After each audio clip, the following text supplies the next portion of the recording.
台南市议员蔡小薇长期结合康黄金慈善爱心协会举办公益的活动，无论是清寒家庭的物资捐赠、弱势孩童的奖助学金等，拢会用去看到慈善会对着社会付出。而即届结合台南市中山西主会的慷慨节能，互捐赠的物资更加丰富，总共捐赠600份的白米加生活物资。要互东区经济弱势族群甲听众人士。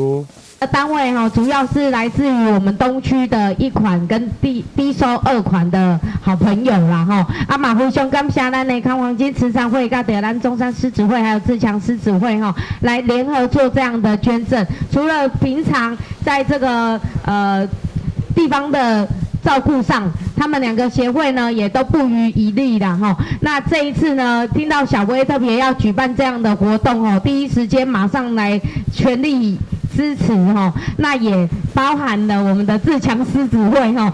一起把它揪回来做这个爱心的活动。这一次呢，这个活动很不简单，非常快速的来协助呢我们需要的朋友们。那呢，一共有600份的白米，600份的物资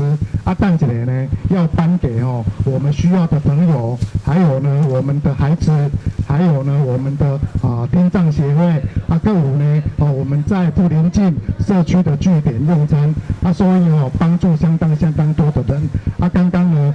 小议员也讲了，我们发起这个活动呢，其实是呢抛砖引玉